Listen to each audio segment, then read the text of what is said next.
Hello students, আজকে political সায়েন্সের জোট নিরপেক্ষ আন্দোলনের নীতিগুলো সম্পর্কে আলোচনা করব।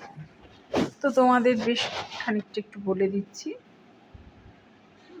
তো জোট নিরপেক্ষ বা নির্জোট আন্দোলনের প্রস্তাবিত সম্মেলনের প্রস্তুতি হিসেবে 1961 খ্রিস্টাব্দের 5 থেকে 12 জুন কায়রোতে এশিয়া, ইউরোপ, লাতিন আমেরিকার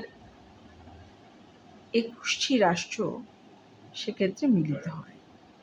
এই সম্মেলনটি প্রস্তুতি সম্মেলন নামেও কিন্তু পরিচিত। এই সম্মেলনে স্থির করা হয় যে জোট নিরপেক্ষ আন্দোলনের প্রস্তাবিত সম্মেলনে বিশ্বশান্তি, আন্তর্জাতিক সহযোগিতা এবং জাতীয় মুক্তি আন্দোলন শক্তিশালী করার জন্য প্রয়োজনীয় বেশ কিছু ব্যবস্থা নেওয়া হবে।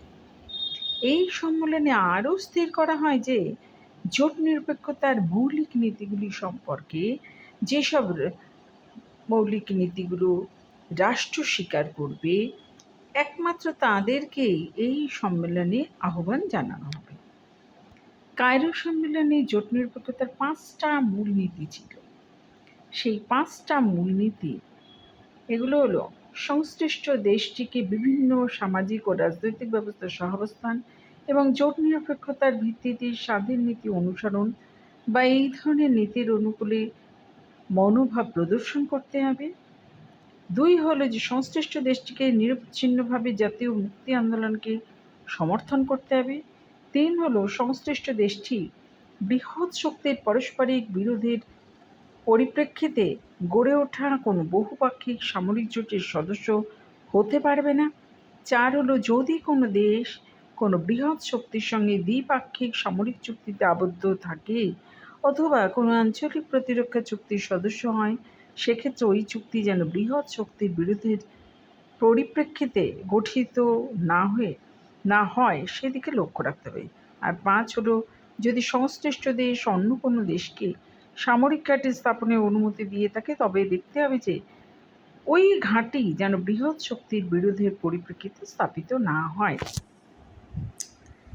তাই এই যে এগুলি হলো এই 5টা নীতি, এছাড়াও অন্যান্য বেশ কিছু নীতি আছে।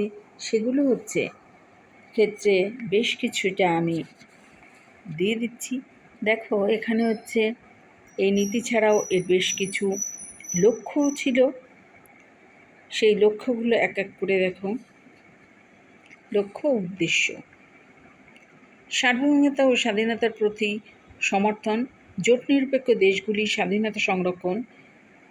নেক্সট হচ্ছে সাম্রাজ্যবাদ, উপনিবেশবাদ, নয়া উপনিবেশবাদ ও বর্ণবিদ্বেষবাদের বিরোধিতা, বিশ্বব্যাপী নিরস্ত্রীকরণের প্রচার, শান্তিপূর্ণ সহযোগিতা ক্ষেত্রে সুদৃঢ়করণ, অর্থনৈতিক উন্নয়ন ও সহযোগিতাকে উৎসাহ করা, আন্তর্জাতিক অর্থনৈতিক ব্যবস্থার পুনর্গঠন, বৈষম্য দূরীকরণ, মানবাধিকারের প্রচার, সাংস্কৃতিক বৈচিত্র্যকে উৎসাহ দান, বৈশ্বিক সমস্যাগুলির মোকাবেলা করা, বৈশ্বিক শক্তির ভারসাম্য রক্ষা করা ইত্যাদি ইত্যাদি।